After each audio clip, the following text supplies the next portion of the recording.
Welcome to Procrastination, the art of doing nothing. Let's change that. It's time to tackle the procrastination monster. You know the one.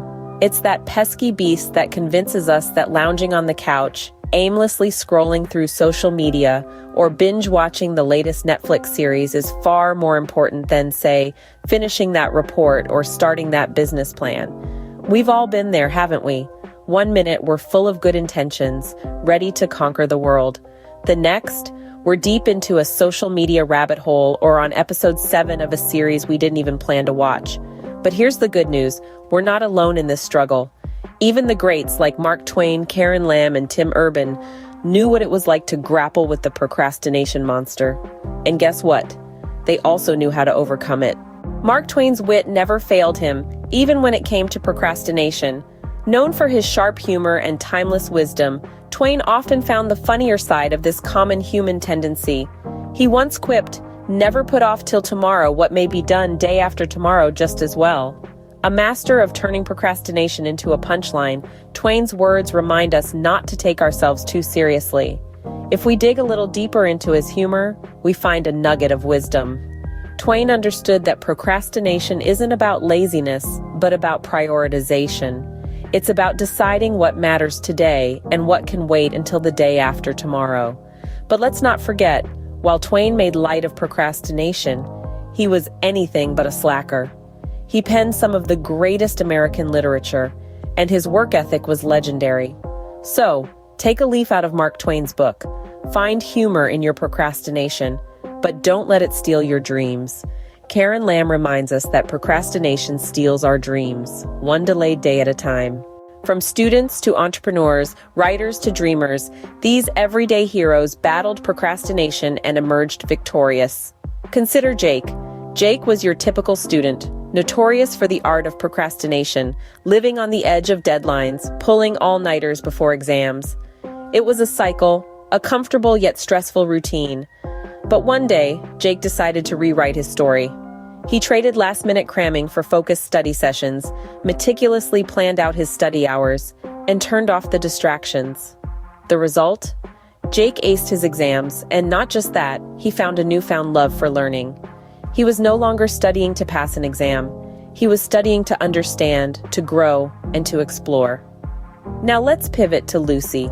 Lucy was an entrepreneur with a dream that was gathering dust due to procrastination. She was stuck in the planning phase, always thinking, "I'll start tomorrow."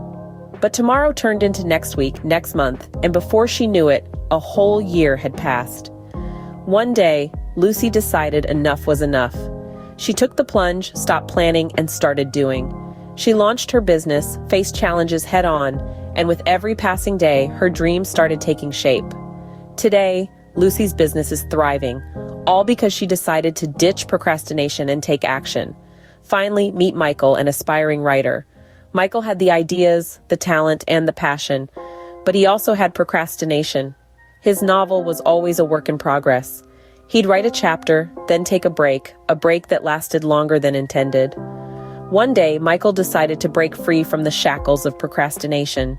He set a daily writing target, stuck to it, and with each passing day, his novel started coming to life. For Michael, conquering procrastination meant finally typing the end on his long-awaited novel. These are our everyday heroes, ordinary people facing the same struggles as you and me. But they decided to change, to rise, to conquer, and that made all the difference. So why put off till tomorrow what you can do today? Let's face it, we've all been there. The couch, the snacks, the endless scroll of social media, or the lure of just one more episode. But imagine if, in the middle of the cat videos and the potato chips, you stood up, set aside the distractions, and decided to change the game. Picture the couch potato, suddenly springing into action, swapping the remote for a book, the chips for a pen. They're not just consuming content anymore, they're creating it. They're not just dreaming, they're doing. Consider the social media scroller, abruptly interrupting the endless scroll. They put down the phone, pick up a tool, a brush, a guitar, a hammer. They're not just observing other people's lives anymore, they're living their own. They're not just liking, they're making. And think of the binge watcher, abruptly hitting the pause button.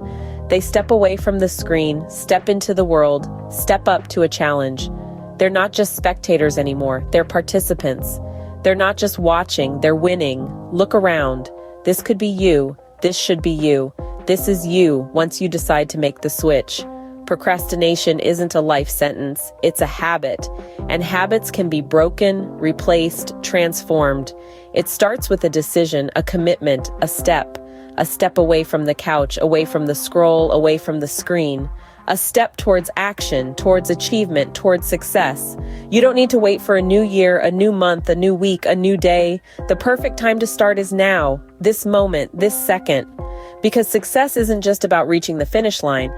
It's about taking the first step away from procrastination and towards action. So why put off till tomorrow what you can do today? Why indeed? Let's not wait for tomorrow. Let's not even wait for the next hour. Let's start now. Let's change that. Say goodbye to procrastination and hello to success.